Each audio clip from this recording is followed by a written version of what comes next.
Good morning, grandkids. Before I start reading Joseph's book, I went to the post office again yesterday and I got one more piece of mail. And this is from, hey, it's Charlie. And she's been asking me if I had got her card yet, but I got it yesterday. I think it was yesterday. Maybe I got it earlier. Here's the beautiful card. Oh, it's so hard for me to do this. Guys, I'm sorry. But isn't that pretty? And she said, Grandma, I saw this card and thought of you. I hope all your Christmas wishes come true. Love, Charlie. I'm sure she thinks this looks like Skyrim, and I do, so no wonder she thought of me. Thank you, Charlie, for thinking of me. And her letter in it.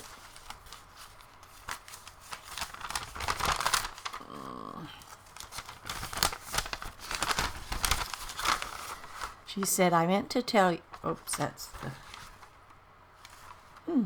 I meant to tell you in the other letter I made a gaming channel, not Skyrim, but I didn't think much of uploading, and my channel started growing and growing.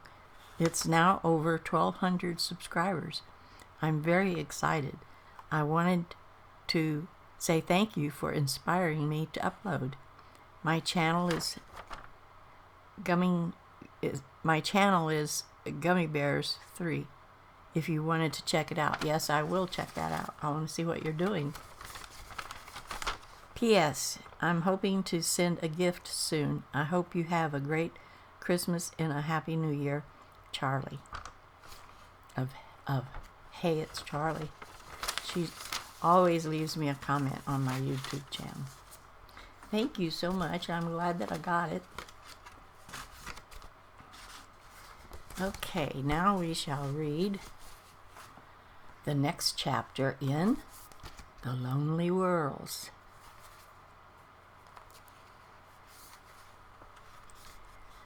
Let's see, where did we leave off last time?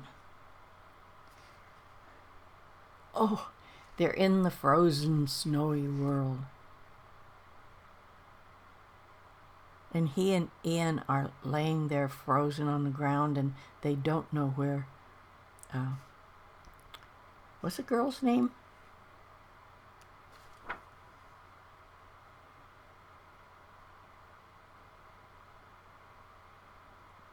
I forgot. Oh my God. Haley. Sorry. They don't know where she's at. And the last thing he was saying is, we're going to die here, I realize. Ian and I here in the cold and Haley out there alone. Is this really what it was all for?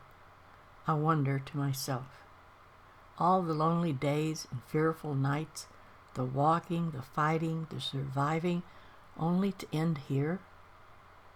The cold turns my hands to useless, frozen slabs of meat, and there's nothing more I can do. So now we'll go on to the next chapter.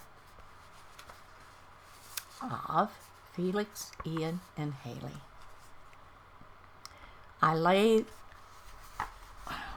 Let me get this in the light so I can see. I lie there in the hot light of the sun, letting my bones start to warm. Well, that switched suddenly, didn't it? As the snow softens around me and Ian. What happened? I replayed the last minute in my mind. I was digging at the ice, desperately trying to free Ian before the cold killed us both. My hands had gotten so cold I could hardly move anymore. I was certain we were going to die, and then the snow had just stopped, like some capricious god had flicked a switch. The blizzard had vanished in an eye blink, and suddenly a bright red sun was beaming down on the both of us. Ian and I were left standing there in a snowdrift wondering just what in the universe had saved our lives. I'm still shivering, but I can feel the warmth work its way through my body. It's not long before I can feel my fingers and toes again, and I turn back to help Ian. It's impossible, completely impossible, but who am I to complain? We're alive, and that's all that matters.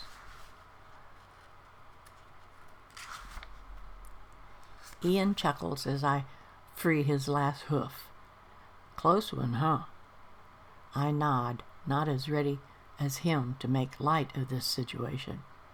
Part of how I've survived this long is due to my tendency to avoid risk of death wherever possible. I've never come so close to it as I have these past few days. So, Ian says, as he shakes the snow off his ankles. He doesn't have antlers. He's not a reindeer. As he shakes the snow off his ankles. And we survey the landscape together. What now? We find Haley, I replied without hesitation. Ian nods in agreement. You and I weren't that far apart when we came through. What do you think the chances are of her being the same? Being the same, or in the same place, does he mean? From what I know of the rules of this game, I'd say it's practically certain, I tell him, because this is a game, I know that now. It's being played with lives, our lives, but it's a game, nevertheless, and I'm sure as heck going to find whoever's playing it, and they're going to give me answers. But for now, we have to play along. We have to find Haley, do whatever we must to pass this stage of the voices tests. With the blizzard gone, our view is almost completely unobstructed for several miles in each direction. White fields of snow stretching off into the distance all around us, clambering up into rocky gray mountains that lie scattered across the horizon like so many titanic teeth. Perhaps a kilometer ahead of us, down a gentle slope, a small cluster of alpine trees is visible on the shores of a frozen lake. Oh, I hope Haley's there. We'd see her from here if she was anywhere else nearby, I say, pointing, and Ian agrees. I climb up onto his back, despite his protests of being treated like a pack animal, and we set off at a trot towards the trees. He doesn't like being ridden like a horse, does he? Haley, I shout every now and again as we ride, my voice bouncing off the landscape in a series of eerie, wraith-like echoes, each more distorted than the last, until I hardly recognize the sound. Ian adds the not inconsiderable power of his lungs to my own, but we get nothing back. We skirt around the frozen lake, its surface glassy and still, with no sign of movement beneath the ice. That's what this whole place feels like, I realize, ever since the blizzard stopped. Still, too still. I shout her name once more as we reach the edge of the trees, and I could swear I hear something in response that isn't just my echo. Haley, Ian roars, and there, it's no clearer this time than before, but it's there. Just on the edge of the last echo, a distant, almost inaudible chuckle. The hairs on the back of my neck start to prickle. I don't like this, Ian says quietly. Something's wrong. I know, but we need to find her. We move forward into the shade of the trees. It's much colder here, out of the sun.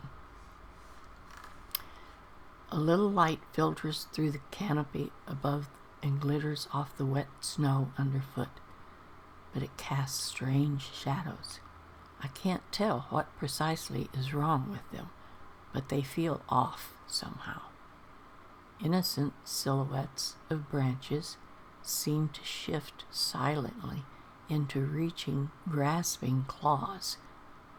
Patches of reflected light on snow turn to beady, hungry eyes, watching our every move. Yikes. Haley, I shout again, and I feel like a crowd of birds should rise up from the trees in response to my cry. But nothing moves. Nothing at all. We plow on into the cluster of woods. Surely she would have heard us by now if she were here. I'm starting to doubt myself. Perhaps she's come through somewhere else entirely. I want to know what the chuckle was. Perhaps she's not even on this world. Maybe that's the game the voice is playing.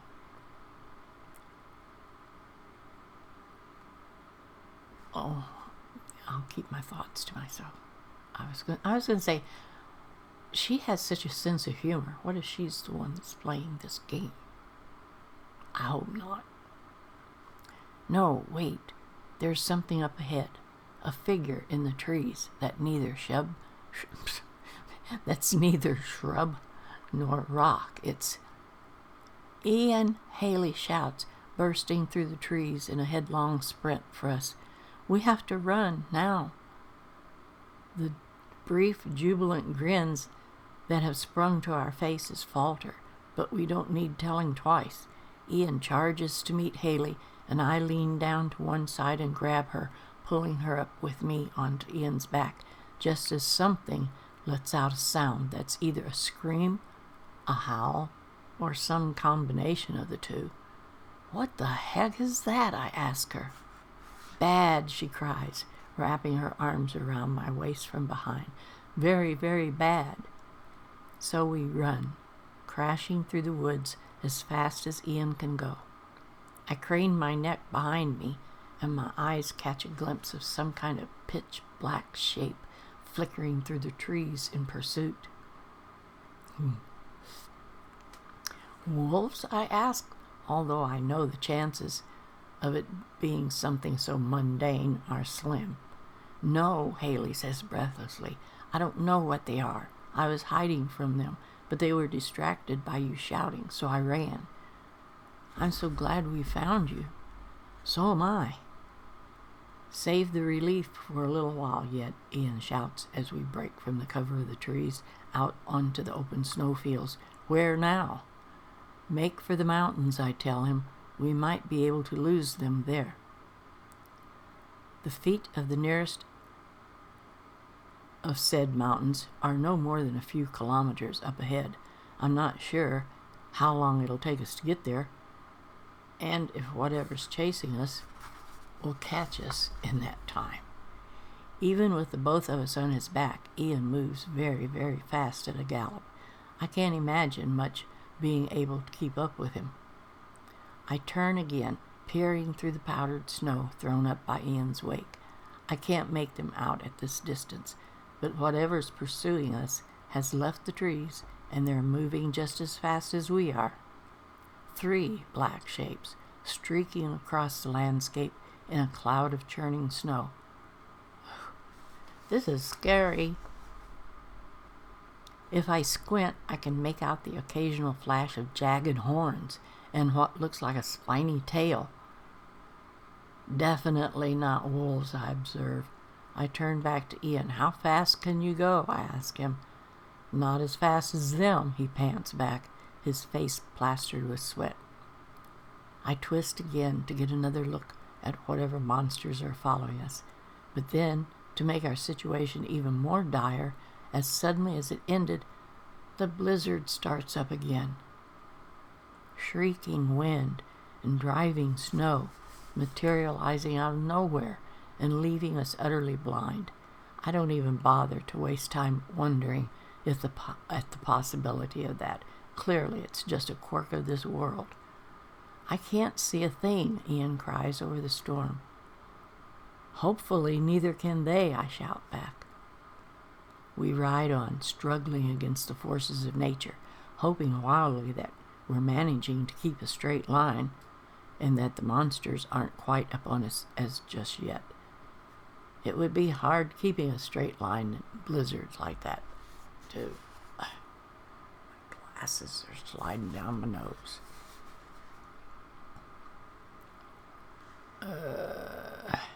Do you think we can fight them? Haley asked, lifting a hand to the bow slung across her back.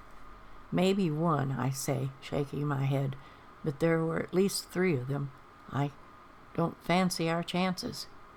So we just hope we get the call, Ian shouts. Maybe, I say. Or maybe. I've wondered before about moving on without it. I tried briefly back when I was being chased by the lizard beast. Is it possible to initiate it ourselves? I think about the actual sensations of moving on, trying to pinpoint the precise process. What do I actually do? Haley, I said. She turns back around from trying to spot the monsters in the snow. What does it feel like when you move on? I don't see why that's... Just tell me, please, I insist. You don't think we can make it happen ourselves, do you? She asks. I don't know, but it's all I can think of. What does it feel like to you? What actually happens? She frowns, closes her eyes, remembering. It's hard. I can't quite make it out. I close my own eyes, despite the chaos swirling around me. It's like there's a black of some kind, a fog. Yes, she murmurs. I can't see a way through, can you? I try, I really do, but it's like trying to imagine the process of thinking itself. My mind just isn't equipped to deal with it. What if we're thinking about it the wrong way? Haley says suddenly. What do you mean?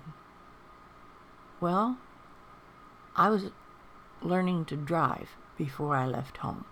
I haven't a clue how the engine works, but I can work the pedals and make the car move.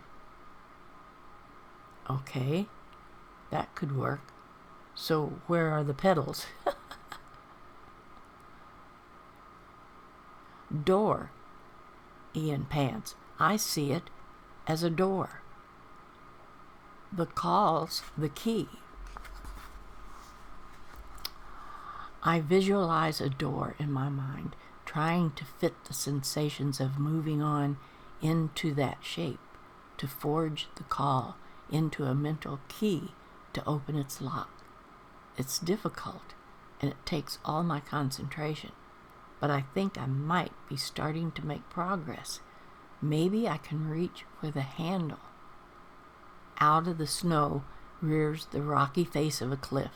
Ian pulls back sharply, swinging around to the left, and it's all I can do to keep a hold on his back. The wind blasts into us, forcing us up against the stone. The cold bites at my face and neck, and I wonder for a moment if we might have managed to lose the monsters in the storm. But with cruel irony, it's that exact moment that the blizzard drops again, vanishing in its impossible way, giving way to sunshine and clear skies. Weird weather. We're right at the foot of the mountains, following the sheer wall around in search of a cave, and right there, less than 100 meters away, are creatures from the darkest of nightmares. Oh man, I feel them before I see them. I can sense their hunger, pressing and pawing against me, probing my mind for a soft spot where they can start to tear. 6 sets of red, compound eyes focus on us. A dreadful, piercing howl rises from each of the figures.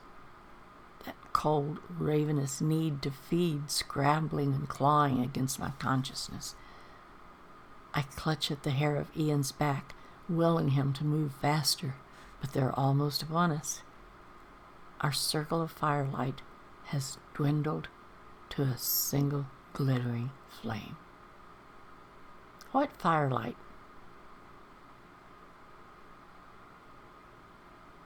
The dark has risen, and now it's all around us. The last light of our survival. I guess that's what Joseph is calling the firelight, is their existence, their life essence.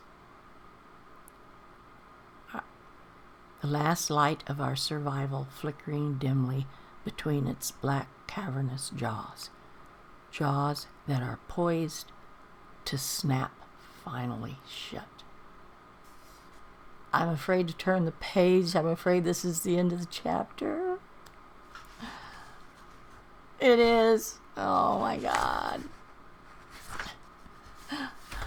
So that's where we have to leave it for this time, guys. This is so creepy. I wish you all a Merry Christmas and a Happy New Year. I won't be back to see you after this video until after the New Year. So I'll be back then with 2 new series, this reading and Jolie, and I will see you then. Have a wonderful, wonderful holiday, all of you. Thank you so much for all your cards and gifts and letters. I appreciate it very, very much. And in a comment below, sort of give a Christmas greeting to Joseph for his good work with this book. I can't wait to continue it when I come back. See you all then. Merry Christmas and Happy Holidays. Bye-bye.